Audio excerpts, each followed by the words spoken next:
Assalamualaikum warahmatullahi wabarakatuh. Perkenalkan, nama saya Arifatur Rahman dengan NIM 22101282100003. Pada video kali ini, saya akan menjelaskan mengenai tradisi yang ada di daerah Banten. Jadi, tradisi apa sih? Yuk kita simak videonya. Nah, jadi tradisi yang akan saya bahas pada video kali ini adalah Seren Tahun. Sebelum membahas tradisi Seren Tahun, alangkah baiknya terlebih dahulu mengetahui apa itu tradisi. Jadi, tradisi adalah serangkaian praktik, kepercayaan, nilai, atau kebiasaan yang diwariskan dari suatu generasi ke generasi berikutnya dalam suatu kelompok maupun masyarakat. Nah, salah satu contoh tradisi adalah Seren Tahun yang berasal dari daerah Banten. Jadi, apa sih yang dimaksud dengan Seren Tahun? Seren Tahun adalah tradisi upacara merayakan hasil panen dengan berterima kasih kepada Dewi Padi, yaitu Nyi Pohaci Sanghyang Asri atas kelancaran pertanian maupun peternakan. Nah, selama perayaan Seren Tahun, seluruh masyarakat diwajibkan mengenakan pakaian adat. Bagi laki-laki, memakai atasan dan bawahan berwarna hitam dan memakai ikat atau tutup kepala. Sedangkan bagi perempuan, pakaian adat yang dikenakan adalah kebaya putih dan bawahan sarung. Contohnya dapat dilihat pada gambar berikut. Nah, untuk yang ini adalah pakaian bagi laki-laki dan untuk yang ini adalah pakaian untuk perempuan. Nah, dalam tradisi upacara Seren Tahun, terdapat rangkaian kegiatan yang terbagi dalam 7 rangkaian kegiatan yang meliputi: pertama, Ngararemokyun, yang kedua ada Ngajayak, yang ketiga ada sedekah kue dan penyembelihan kerbau, yang keempat ada doa ziarah makam, yang kelima ada Dadung, yang keenam ada Buyung, dan yang terakhir atau yang ketujuh ada 1000 kentongan. Nah, pada video kali ini akan saya bahas satu persatu dari ketujuh rangkaian tersebut. Nah, yuk kita simak videonya. Sebelum membahas Ngararemokyun, di sini akan saya jabarkan mengenai gambar yang merupakan contoh dari kegiatan Ngararemokyun.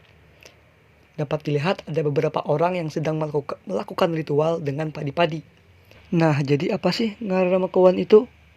Ngararemokyun adalah mempertemukan benih padi jantan dan betina serta mendoakan benih tersebut dengan bahasa Sunda, yang mana dalam pembacaan doa tersebut terdapat nama dari Nyi Pohaci Sanghyang Asri yang wajib disebutkan. Setelah kegiatan Ngararemokyun dilakukan, maka selanjutnya akan dilakukan kegiatan Ngajayak. Dapat dilihat pada gambar di samping ada orang-orang yang sedang menumbuk-numbuk padi yang baru dipanen.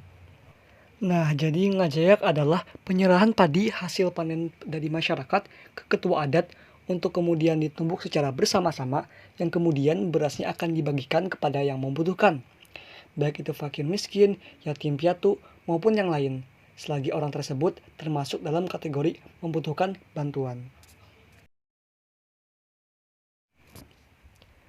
Gambar di samping adalah ritual yang dilakukan setelah menyembelih kerbau pada tradisi Seren Tahun. Dapat dilihat orang-orang sedang berdoa sebelum menyantap makanan yang ada di hadapan mereka dengan wadah atau nampan yang khusus. Nah, ritual apa sih yang mereka lakukan itu? Jadi ritual yang mereka lakukan adalah sedekah kue, yaitu warga yang berhadir di sana berebut mengambil kue di dongdang atau pikulan atau nampan, yaitu wadah khusus pada upacara Seren Tahun yang dipercaya kue itu memberi berkah yang berlimpah bagi yang mendapatkannya.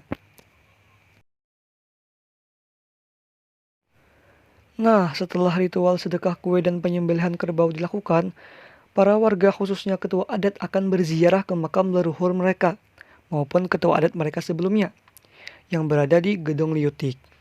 Setelah itu dilakukan, barulah masyarakat berziarah ke makam para kerabatnya. Hal ini dilakukan untuk mendoakan para leluhur, masyarakat, maupun kerabat mereka sendiri. Gambar di samping adalah contoh dari ritual doa ziarah makam, yang mana dipimpin oleh ketua adat mereka di depan Gedung Liutik.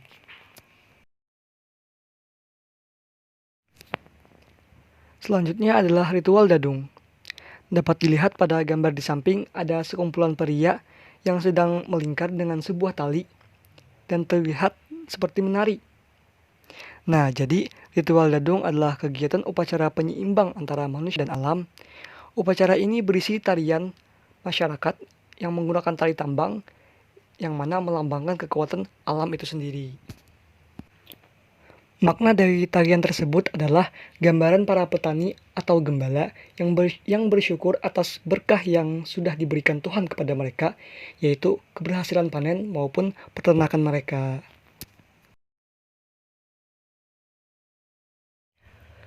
Kegiatan atau ritual selanjutnya adalah buyung. Buyung sendiri merupakan salah satu jenis tarian yang ada di Indonesia dan selalu dilakukan pada upacara serent tahun. Dapat dilihat pada gambar di samping, pemain tari buyung sendiri adalah wanita, menggunakan pakaian adat dan terdapat kendi di atas mereka, yang merupakan keunikan tari tersebut. Nah, dalam upacara serent tahun, buyung adalah kegiatan upacara menjelang puncak yang berisi tarian khas masyarakat yang mempercayai Nyi Pohaci Sang Hyang Asri akan turun ke muka bumi untuk memberi kesuburan pada tanah, tumbuhan, dan hewan-hewan. Setelah semua rangkaian kegiatan ataupun ritual dalam upacara serent tahun dilakukan, maka tibalah upacara puncak sekaligus penutup acara tersebut, yaitu kegiatan 1000 kentongan atau ritual 1000 kentongan. Dapat dilihat pada gambar di samping, terlihat puluhan orang ataupun seluruh masyarakat membawa kentongan, baik anak-anak, ibu-ibu, maupun bapak-bapak. Semuanya ikut andil dalam melakukan kegiatan tersebut. Nah, jadi kegiatan 1000 kentongan adalah kegiatan masyarakat memukul kentongan yang dari bambu dan mengelilingi kampung sebagai tanda penutupan upacara adat serent tahun. Nah, dalam kegiatan serent tahun ternyata terdapat banyak manfaat, di antaranya yang pertama, terciptanya kegiatan gotong royong. Serent tahun merupakan upacara adat atau tradisi adat yang besar. Oleh karena itu, memerlukan bantuan seluruh masyarakat sekitar agar tradisi tersebut dapat berjalan. Nah, oleh karena itu, muncullah kegiatan gotong royong, di mana di dalam gotong royong tersebut terdapat nilai saling tolong-menolong. Yang kedua yaitu terciptanya solidaritas sosial. Dalam pelaksanaan serent tahun, akan timbul rasa empati untuk saling membantu sesama, tanpa memikirkan sebuah imbalan, di mana tujuannya membantu agar tradisi serent tahun dapat berjalan dengan sebagaimana harusnya. Nah, oleh karena itu, dalam pelaksanaan serent tahun akan terciptanya solidaritas sosial. Yang ketiga ada terbentuknya kerjasama. Seperti yang dijelaskan sebelumnya, dalam pelaksanaan serent tahun pasti memerlukan yang namanya gotong royong, yang artinya akan terjadi kerjasama di sana. Yang keempat ada melestarikan kebudayaan yang tak ternilai. Mengapa dikatakan tak ternilai? Karena sebuah tradisi merupakan peninggalan leluhur yang mana tidak dapat dibeli dengan apapun. Oleh karena itu, kita sebagai penerus wajib melestarikannya. Yang kelima dan yang terakhir adalah lebih dekat dengan Sang Pencipta.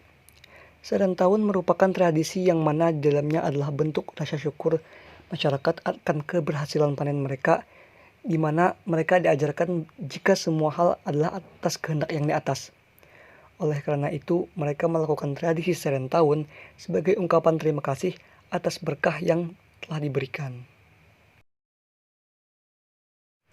Nah, berikut tadi adalah sedikit penjelasan mengenai tradisi serent tahun.